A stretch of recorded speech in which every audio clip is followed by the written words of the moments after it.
माननीय सभापति महोदय, हमारे देश में दुर्भाग्य ये है कि रोड एक्सीडेंट की संख्या लगातार बढ़ रही है। 4,80,583 क्रैशेस हुए और मरने वालों की संख्या जो 1.5 लाख थी वो 1,72,890 हुई है। नीति आयोग और एम्स के रिपोर्ट में ये आया है कि 30% ऑफ द टोटल डेथ जो है वो ड्यू टू जो मेडिकल इमरजेंसी में जो सर्विस मिलनी चाहिए, एक्सीडेंट जिनका होता है उनको न मिलने के कारण मृत्यु होती है। और इसलिए ये कैशलेस ट्रीटमेंट की स्कीम लाई है। इसमें जो व्हीकल इंश्योरेंस होगा उसमें 7 दिन तक का खर्चा या 1.5 लाख रुपए, इसमें से जो भी होगा उतना 1.5 लाख रुपए तक वो उनको तुरंत मिल जाएगा। ये हमारा जो प्लेटफॉर्म है आयुष्य का और हेल्थ कमीशन का, स्टेट गवर्नमेंट के नेशनल हेल्थ अथॉरिटी और उनके coordinate police, hospital, state health agency, तुरंत ये पैसा मिलेगा। सम्मान्य सदस्य ने जो कहा है कि पायलट प्रोजेक्ट के रूप में आसाम, चंडीगढ़, पंजाब, उत्तराखंड, हरियाणा और पांडिचेरी यहाँ स्कीम शुरू हो गई और 2100 लोगों की जान इसमें बची है। और अभी मैक्सिमम ट्रीटमेंट अमाउंट जो है वो केवल 1,25,000 रुपये तक देनी पड़ी है। मैं उनको और बताना चाहता हूँ कि तुरंत ही उत्तर प्रदेश में ही, सम्मान्य सदस्य उत्तर प्रदेश के हैं, इसकी शुरुआत हो रही है और अगले 3 महीने में ये पायलट प्रोजेक्ट सेट हो गए लगभग। इसके बाद पूरे देश में इस योजना की शुरुआत करेंगे और ये जिनका एक्सीडेंट होता है उनको ये तुरंत पैसा कैशलेस ट्रीटमेंट अगर मिलती है गोल्डन आवर में, तो मुझे लगता है अनेक लोगों की जान बचने में उपयोग होगा। मैं आपके मार्फत फिर से एक बार सदन के सम्मान्य सदस्यों को अनुरोध करता हूं कि हमने हर संसद सदस्य के अध्यक्षता में एक एक्सीडेंट निवारण कमेटी हर जिले में बनाई है। कलेक्टर उसके सेक्रेटरी हैं और हर जिले में इतने लोग मर रहे हैं, ना लड़ाई में मरते हैं, ना कोविड में मरते हैं, ना दंगों में मरते हैं, 1,78,000। और मैं आपसे अनुरोध करूंगा, ये जो ब्लैक स्पॉट से बाकी सब बातें हम कर रहे हैं, आपके अध्यक्षता में आप इसको मॉनिटरिंग करिए। पुलिस को, स्टेट गवर्नमेंट को, NHI को, सबको आप आदेश दीजिए, हम सुधारेंगे उस पर। आप दोबारा एक बार सबको लेटर लिख दें। कई सदस्य की मीटिंग बुलाते नहीं हुए, तो एक बार दोबारा पत्र लिख दें। मैं दोबारा पत्र लिखूंगा और आपके जिले में ये एक्सीडेंट कम हो, इसके लिए आप सब लोग सहयोग करें और इन लोगों की जान बचाएं। मैं और आपको एक दुखद बात बताना चाहता हूं कि ये जो 1,78,000 लोग मर रहे हैं उसमें से 60% लोग 18 से 34 एज ग्रुप के हैं। यंग लड़के हैं, इंजीनियर है, डॉक्टर है। कोई रास्ते पे जाते जाते स्कूटर पर हेलमेट न पहनने के कारण 30% लोग मर गए।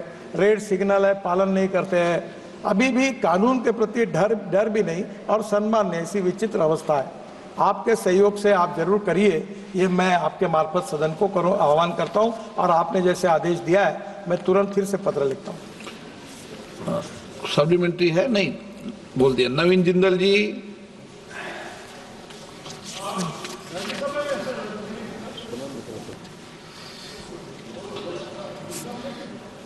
सतीश गौतम। अध्यक्ष महोदय, मैं आपके माध्यम से माननीय मंत्री जी से मोटर व्हीकल के संशोधन एक्ट में नेशनल रोड सेफ्टी बोर्ड की स्थापना की बात हुई थी, इसका स्टेटस क्या है और कब तक इस बोर्ड की स्थापना होना अपेक्षित है? आदरणीय अध्यक्ष महोदय, ये पिछले 6 साल पहले ये बोर्ड करने का निर्णय हुआ। उसके बाद में इसके ऊपर रिटायर्ड सेक्रेटरी अपॉइंट करना, वो कौन से ग्रेड का होना, तो अभी भी मुझे दुख है कि अभी तक पूरे अप्रूवल नहीं मिल पाए और इसके कारण ये बोर्ड का गठन नहीं हो पाया, पर मैं जल्दी ही कोशिश करके इसको करने की कोशिश करूँगा। Question number 244 244 Gurmeet Singh. Question number 244 sir. माननीय मंत्री महोदय। पटल पर रखें। माननीय सदस्य। माननीय मंत्री जी, आप अपने काम के लिए बहुत डेडिकेटेड हैं और आपने बहुत अच्छे हाईवेज पूरे देश में बनाए, लेकिन उन हाईवेज की वजह से गाड़ियां 110, 120, 150 तक भी कुछ लोग चलाते हैं। और अभी आपने जिक्र भी किया कि तकरीबन 1.25 लाख लोगों की मौत हर साल हो रही है और पिछले 10 साल में तकरीबन 15 लाख लोगों की मौत सिर्फ रोड एक्सीडेंट्स के कारण हो गई और डेली लगाएं तो 400 लोगों की मौत हो रही है। और माननीय मंत्री जी, पंजाब में पिछले एक साल में अगर हम कंपैरिजन करें 2023 से, तो जो एक्सीडेंट्स का डेथ रेट है वो 47% कम हुआ है। उसका रीज़न है कि हमने एक डेडिकेटेड फोर्स, सड़क सुरक्षा फोर्स पंजाब में लगाई है। उसमें 1600 पुलिस ऑफिसर को डिप्लॉय किया है और हर 30 किलोमीटर के बाद एक टोयोटा की तकरीबन 40 लाख की गाड़ी लगाई गई है और उससे 47% जो डेथ रेट है वो कम हो गया। सो मैं मंत्री जी से सवाल करना चाहता हूं, क्या केंद्र सरकार भी आने वाले समय में कोई ऐसी डेडिकेटेड फोर्स का गठन करेगी कि जिससे रोड एक्सीडेंट कम हो सके? सम्माननीय स्पीकर महोदय, ये जो एक्ट है मोटर व्हीकल एक्ट, ये कॉन्करेंट लिस्ट में है। जो कानून बनाने के अधिकार राज्य सरकार को है उसको स्टेट लिस्ट कहा जाता है, जो भारत सरकार बनाती है उसको सेंट्रल लिस्ट कहा जाता है और जिसमें स्टेट और सेंट्रल दोनों करते हैं उनको कॉन्करेंट लिस्ट कहा जाता है। तो ये स्टेट गवर्नमेंट के अधिकार में है। मैं पंजाब सरकार को धन्यवाद दूंगा कि उन्होंने पॉजिटिवली प्रयास किया। आसाम सरकार ने भी एक्सीडेंट्स कम किए, पर मैं आपके सामने ये भी जानकारी देना चाहता हूँ कि देश में सबसे ज़्यादा एक्सीडेंट में मरने वालों की संख्या पे नंबर 1 पर है उत्तर प्रदेश, 23,652, टोटल एक्सीडेंट के 13.7%। दूसरे नंबर पर है तमिलनाडु, 18,347, 10.6%। तीसरा है महाराष्ट्र, 15,366 यानी 9%। और मध्य प्रदेश 13,798 यानी 8%। मैं विशेष रूप से इन चारों राज्यों के मुख्यमंत्रियों से, एक से या तो उत्तर प्रदेश के मुख्यमंत्री से मैं भी लखनऊ गया था, मेरी डिटेल बातचीत हुई, उन्होंने इसको सीरियसली लिया है। बाकी भी मुख्यमंत्रियों से बात करके इसके लिए कोशिश करेंगे। सिटी जो है भारत की जिसमें सबसे ज़्यादा लोगों का डेथ होती है, उसमें पहले नंबर पर दिल्ली है, 1,457 डेथ दिल्ली में होती है। बेंगलोर में 915, जयपुर में 850। और मैं ये मानता हूँ कि इसके लिए रोड इंजीनियरिंग, ऑटोमोबाइल इंजीनियरिंग, ये 2 चीज़ें महत्वपूर्ण हैं। हमने ऑटोमोबाइल इंजीनियरिंग में भारत एनकैप करके रेटिंग शुरू कर दिया। इकोनॉमिक मॉडल में 6 बैग्स, एयर बैग्स लगने लगी, पूरे ऑटोमोबाइल सुधार कर दिए।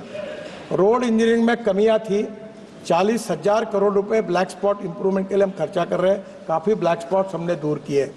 पर इसमें 59% एक्सीडेंट्स ये एनएच पर हो रहे हैं और ये मेरे लिए सबसे चिंता का विषय है। और इसका कारण जो है कि जो डिटेल प्रोजेक्ट रिपोर्ट बनता है तो हमारी सिस्टम ऐसी कि जो लोवेस्ट आता है उसके गले में माला पहनाते हैं और इतने घटिया क्वालिटी के वो डीपीआर बनाते हैं और जिसके कारण फिर आगे फ्यूचर में ये प्रॉब्लम आते हैं। तो अभी हमने ये सिस्टम को भी, जो लोवेस्ट वाली बात थी उसको बदल कर उसका भी हम रेटिंग कर रहे हैं, कॉन्ट्रैक्टर का भी रेटिंग कर रहे हैं और डीपीआर वालों का भी कर रहे हैं। और अभी तो मैं रोज 4-4, 5-5 कॉन्ट्रैक्टर, कल ही मैंने 5 लोगों को ब्लैक लिस्टेड कर दिया। अब कॉन्ट्रैक्टर को और कंसल्टेंट को और अधिकारियों को जो भी निग्लिजेंस बताएगा उसके ऊपर कड़ी कार्रवाई करने के बारे में कोई सहानुभूति किसी के प्रति रखेंगे नहीं, क्योंकि लोगों की जान बचाना आवश्यकता है और निश्चित रूप से हम करेंगे। एक इम्पॉर्टेंट चीज़ है कि देश में 18 लाख ड्राइवर्स की कमी है और ये जो एक्सीडेंट हुए हैं इसमें जिनके पास ड्राइविंग लाइसेंस नहीं था, और जो आजकल क्या बताए अध्यक्ष महोदय, हमारे देश में ट्रेलर और ट्रक पर जो कंडक्टर होता है वो चुपचाप ड्राइविंग सीख के वो चलाना चालू कर देता है। हम दुर्भाग्यवश मुझे कहना पड़ रहा है कि दुनिया में ऐसा जो देश है नंबर 1 पर जहां आसानी से ड्राइविंग लाइसेंस मिलता है, उस देश का नाम भारत है। हम इसको सुधार रहे हैं, स्टेट गवर्नमेंट के सहयोग से इसको काफ़ी स्ट्रिक्ट करने की कोशिश कर रहे हैं और मेरा विश्वास है कि भी हमने एक तय किया है कि मैं सब मेंबर साहब को आह्वान करूंगा कि मैं आपको driving centre, driving training centre और फिटनेस सेंटर हर जिले में, हर तालुका प्लेस पे एक शुरू करने की योजना हमने बनाई है। उसमें आर्थिक मदद कर रहे हैं, करीब 75 हमने खोले हैं, अभी हमको 1000 खोलने के हैं। आप आपके कॉन्स्टिट्यूंसी में आप प्रपोजल स्टेट गवर्नमेंट के थ्रू आइए, मेरे पास एक स्कीम लेके जाइए और ट्रेन ड्राइवर बने। विशेष रूप से ट्राइबल एरिया जो है जो सोशली, इकोनॉमिकली, एजुकेशनली बैकवर्ड है, रूरल एरिया है, जहाँ एम्प्लॉयमेंट नहीं है, वहाँ फिटनेस सेंटर और ड्राइविंग ट्रेनिंग सेंटर का कॉम्बिनेशन हमने किया है। 8 दिन में वो स्कीम को हम डिक्लेयर करेंगे और आप इसमें आकर ट्रेन ड्राइवर भी तैयार होंगे और फिटनेस के कारण 15 साल के बाद जो गाड़ियाँ बाद में स्क्रैपिंग करनी है उसकी सुविधा प्राप्त होगी। दोनों में आपके कॉन्स्टिट्यूंसी में इस उपक्रम के लिए आप सहयोग करें, ये भी मैं अनुरोध करता हूँ। श्री गौरव गोगोई जी। हाँ, आपका सप्लीमेंट्री। धन्यवाद मंत्री जी। सर, मैं माननीय मंत्री जी से पूछना चाहता हूं कि जैसे जो विकसित देश हैं, जैसे जापान है, स्वीडन है, ऑस्ट्रेलिया है, तो उन्होंने कि 0 डेथ्स इन रोड एक्सीडेंट्स कोई टाइमलाइन तय कर दी है। क्या हमारी भारत सरकार ने भी कोई टाइमलाइन तय की है कि 0 डेथ्स इन रोड एक्सीडेंट्स में हो? इस कंट्री में सम्माननीय स्पीकर महोदय, मैं उनकी भावना को समझता हूं और मैंने 11 साल हुए इस मिनिस्ट्री में। स्वीडन ने 0 किया है, नो एक्सीडेंट। बहुत से देशों ने रिकॉर्ड किया। मैं जब वर्ल्ड कॉन्फ्रेंस में जाता हूं तो मुंह छुपाता हूं, क्योंकि सबसे गंदा रिकॉर्ड अगर वर्ल्ड में किसी का है तो हमारे देश का है। और मैं आपको बहुत ट्रांसपेरेंट हूं, इसलिए सीधी बात बता देता हूं कि मैंने ये कहा था कि 2024 समाप्त होने के पहले 50% डेथ और एक्सीडेंट हम कम करेंगे। कम तो हुए नहीं, उल्टा एक्सीडेंट और बढ़ गए। और ये एक ही सब्जेक्ट है कि जिसमें हमारे डिपार्टमेंट को सफलता नहीं मिली। उसके वेरियस रीजंस हैं। मैं आपको यही बताता हूँ कि जब तक समाज का सहयोग नहीं मिलेगा, ह्यूमन बिहेवियर नहीं बदलेगा, कानून के प्रति सम्मान पैदा नहीं होगा, तब तक ये मुश्किलें हैं। आप सबके सहयोग से पहला तो टारगेट हमारा फेल हो गया और उसको स्वीकार करने में मुझे कोई संकोच नहीं है, क्योंकि सच्चाई है। पर इसके बाद फिर हम तेजी से और काम को लगे आपके सहयोग से। हम निश्चित रूप से आगे कोई टारगेट तो तय नहीं किया, पर कम करने की लगातार कोशिश करते हैं। और मैं इसलिए संवेदनशील हूँ कि मैं एक एक्सीडेंट का भुक्तभोगी हूँ। मैं लीडर ऑफ अपोजिशन था महाराष्ट्र में, विधानमंडल में, और पुलिस प्रोटेक्शन में पुलिस की सायरन वाली कार के साथ मेरे ड्राइवर को कैटरैक्ट था। मेरी पत्नी, मेरा बेटा और बेटी पूरे ट्रक के नीचे चले गए। वो टायर के कारण, जो पीछे लटकता है, उसके कारण जान बची है। और मैंने 2 साल में हॉस्पिटल में था। तो मैं इसके प्रति तो बहुत ही ज़्यादा संवेदनशील हूँ।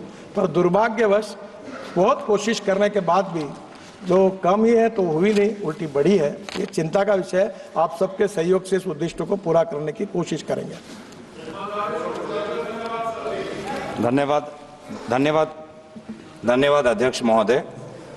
प्रश्नकाल के समय चंद ही एक मंत्री हैं जो अगर समय भी ले तो हमें कोई आरोप नहीं, हमें कोई मुश्किल नहीं, क्योंकि पूरी जो आपकी बात होती है सकारात्मक होती है।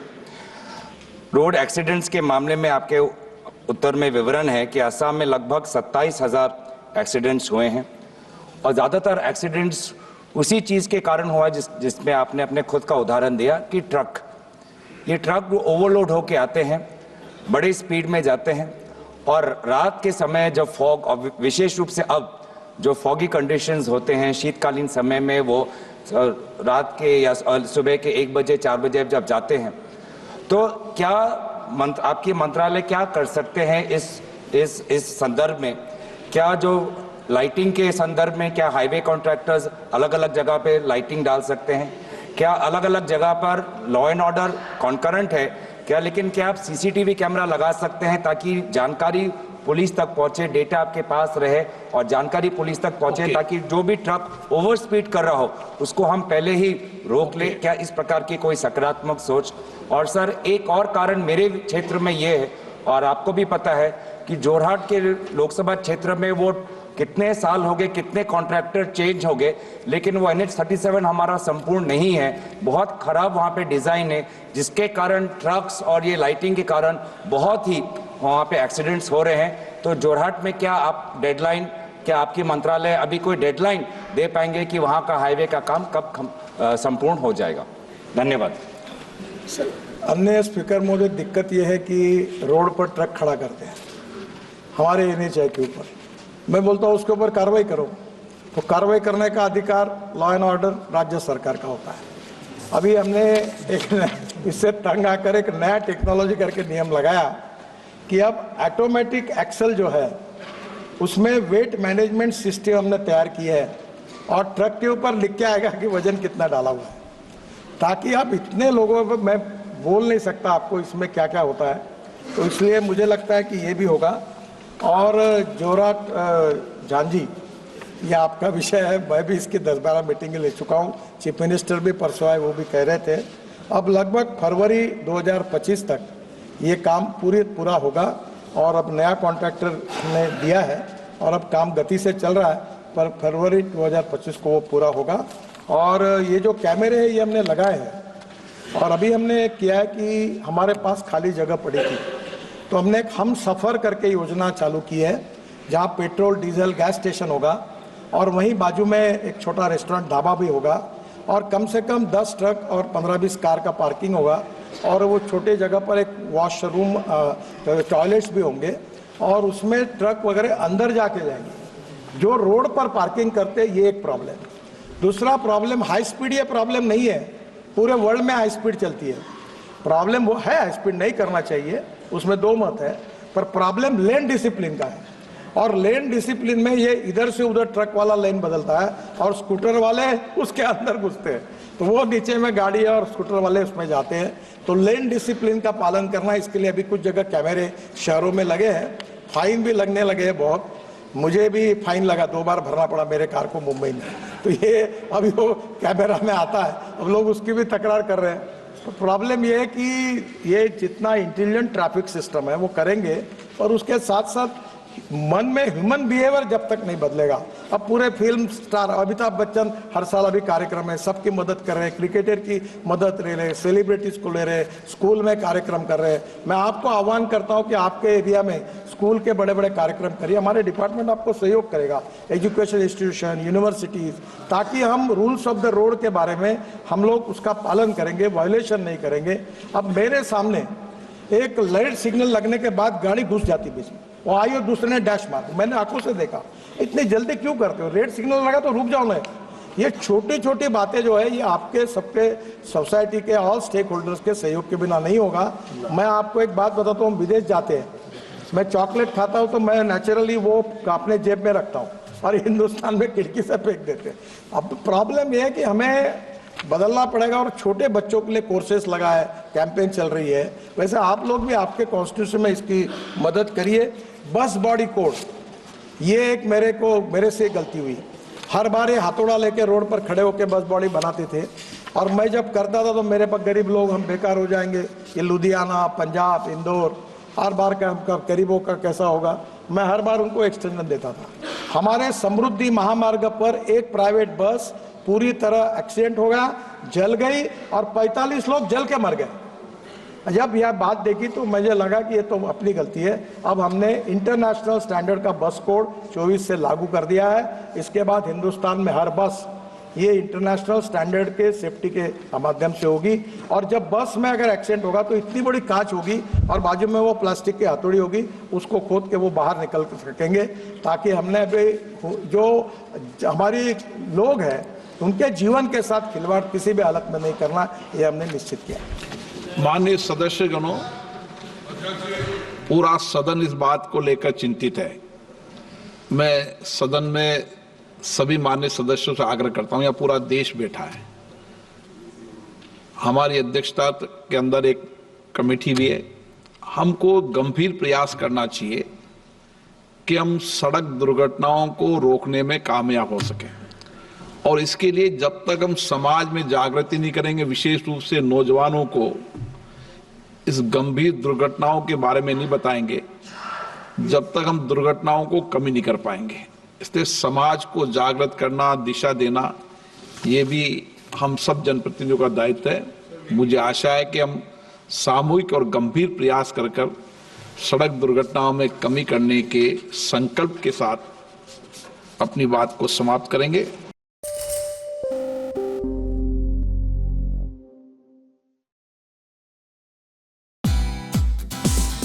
Hey, thank you for watching this on CNBC TV 18. Hope you liked it. For more such interesting news and updates, follow CNBC TV 18 on all the social media platforms.